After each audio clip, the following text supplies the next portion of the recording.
Dahulu kala hiduplah sebuah keluarga kecil di pinggir desa. Kepala keluarga tersebut sudah lama meninggal saat anaknya berusia 3 tahun. Dan kini tinggallah seorang ibu dan anaknya yang bernama Dara.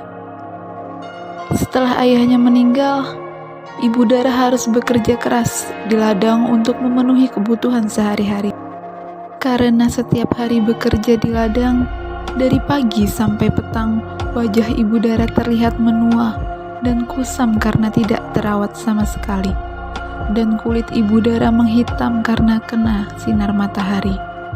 Semua dilakukan demi putri satu-satunya, yaitu Dara. Namun yang dilakukan Dara hanyalah berdandan dan bersolek merawat tubuhnya. Ia tidak mau membantu ibunya sama sekali. Bahkan sekedar menyapu saja pun tidak pernah dilakukannya. Dara menghabiskan hari-harinya dengan bersolek dan memakan apel buah kesukaannya. Suatu hari, ibu Dara hendak bekerja di ladang dan tidak bisa pulang saat siang hari karena ia akan disibukkan dengan memanen hasil kebun di ladang. Dan ibu Dara berkata pada Dara, "Dara, bisakah kamu beres-beres rumah dan memasak, nak? Lalu mengantar makan siang untuk ibu di ladang? Ibu tidak akan bisa pulang siang nanti karena ibu akan sibuk memanen hasil kebun kita, nak." "Apa? Tidak mau. Ibu tidak lihat kulit dan kukuku yang indah ini. Nanti kukuku rusak dan bau bawang jika aku memasak. Dan nanti kulitku menghitam seperti ibu jika aku keluar rumah. Pokoknya aku tidak mau, ibu." Ibu Dara sangat sedih mendengar ucapan anaknya tersebut. Lalu ibu Dara pergi dan bersiap untuk berangkat ke ladang.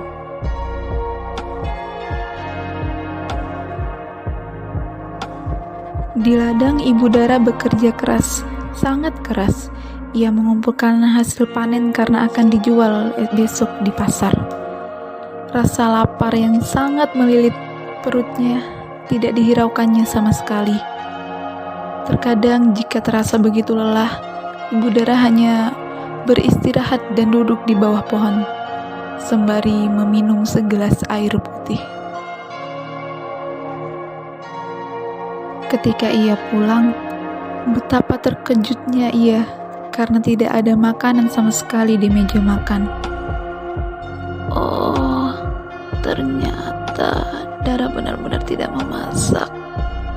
"Ibu, kenapa ibu lama sekali pulangnya? Ibu tidak tahu Dara sudah kelaparan dan tidak ada makanan sama sekali di rumah." "Ibu kan sudah bilang kalau ibu tidak bisa pulang siang hari, nak. Ibu kan sudah menyuruhmu untuk memasak, Dara." "Oh, benar-benar menjengkelkan punya ibu tua sepertimu." Keesokan harinya, ibu Dara hendak pergi ke pasar untuk menjual hasil panen di ladangnya. Dan ibu Dara mengajak Dara untuk menemaninya sembari membawa hasil panen yang akan ia jual ke pasar. "Dara, bisakah kau temani ibu ke pasar, nak?" "Tidak mau, ibu. Aku tidak mau pergi ke pasar. Nanti kulitku hitam seperti ibu. Lagi pula pasar itu kan becek." "Baiklah kalau begitu ibu pergi sendiri, Dara."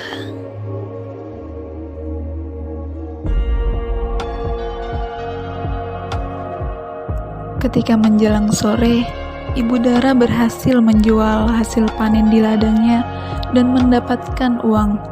Walaupun jumlah uang tersebut tidaklah banyak, tetapi ibu Dara sangat bersyukur atas apa yang telah ia peroleh.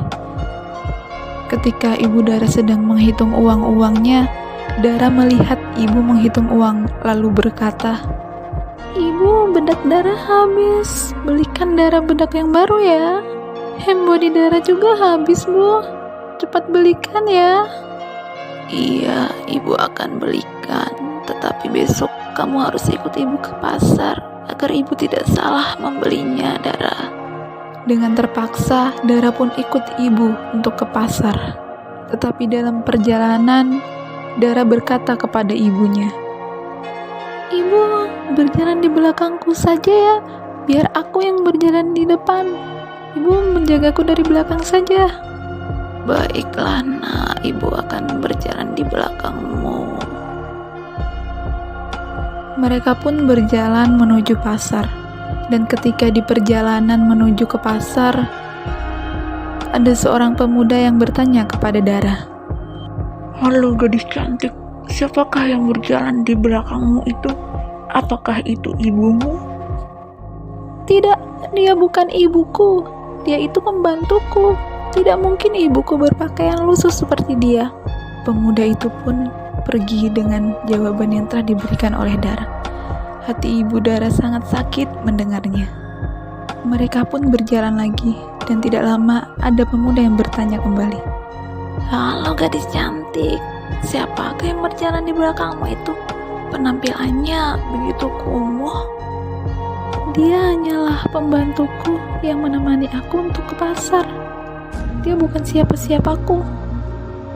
Mereka pun kembali berjalan, sementara ibu Dara masih menahan rasa sakit atas perkataan anaknya. Lalu terdapat pemuda yang bertanya kembali, "Hei gadis cantik, penampilanmu begitu indah dan menawan. Tapi siapakah wanita yang dengan penampilan yang kumuh di belakangmu itu? Apakah dia ibumu?" "Dengarkan baik-baik ya Tuan, dia tidak mungkin ibuku. Ibuku tentunya akan berpenampilan cantik dan menawan sepertiku.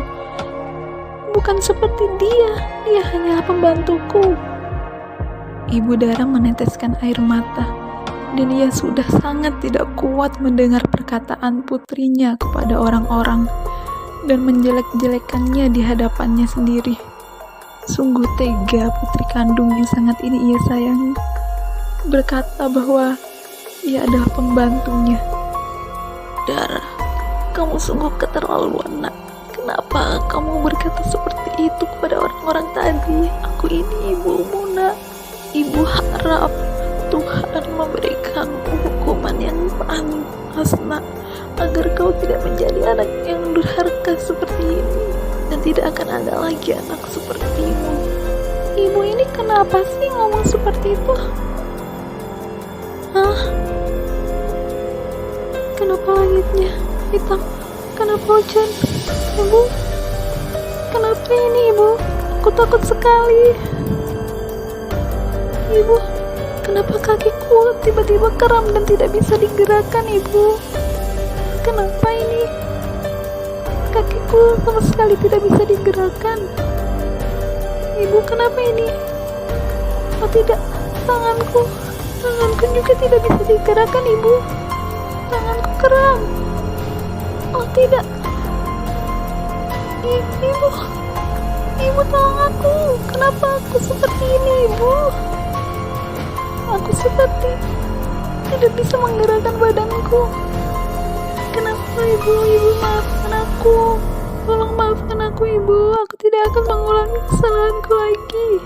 Aku akan berbakti kepada ibu, dan aku akan menjadi anak yang baik untuk ibu. Ibu tolong aku.